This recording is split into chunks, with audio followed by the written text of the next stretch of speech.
अब एक गाड़ी और आप सबके बीच में वायरल गाड़ी है। ये हां ये लागे डाला ही ला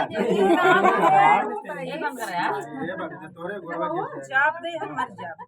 ये बोले देता यार। बोलो जी बनाई तो दोस्तों नमस्कार, आप फिर से गाड़ी की साथ देखिए, बहुत ज्यादा बोलने की हिम्मत नहीं है, बहुत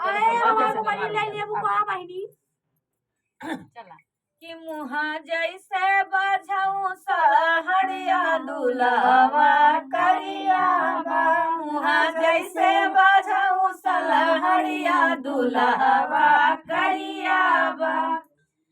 अरे दुल्हे के दीदी लगई सवरिया, धीरेन्द्र के बहनी लगई सवरिया,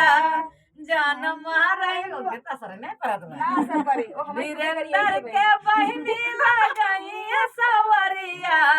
जान मारई बाहिर के सड़िया दुल्हवा करिया बा, जान मारई बाहिर के सड़िया दुल्हवा मुहा जैसे बजाऊ सलहड़िया इशारा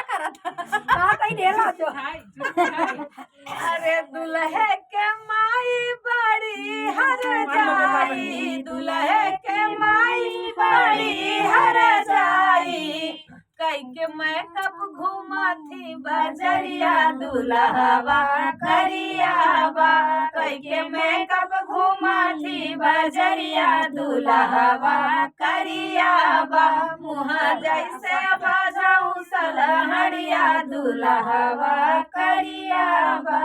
और दुल्हे के फुआ बड़ी माल पुआ, दुल्हे के फुआ बड़ी माल पुआ, दुल्हे के फुआ उड़ाए बटे धुआं, मारे लइकन के तिरछी नजरिया दुल्हवा करिया बा, मारे लइकन के तिरछी नजरिया दुल्हवा करिया बा, मुहा जैसे बजाऊ सलहड़िया दुल्हवा करिया बा। अरे दुल्हे के चाची बनाई बड़ी साची, दुल्हे के चाची, अरे दुल्हे के चाची बनाई बड़ी साची, दुल्हे के चाची बनाई बड़ी साची, उनके राखे बहादुर गलल बयरिया दुल्हवा करिया बा, उनके राखे बहादुर गलल बयरिया दुल्हवा करिया बा, जैसे बजाऊं सलहड़िया दुल्हवा करिया बा। सब कुछ बना के कहा तो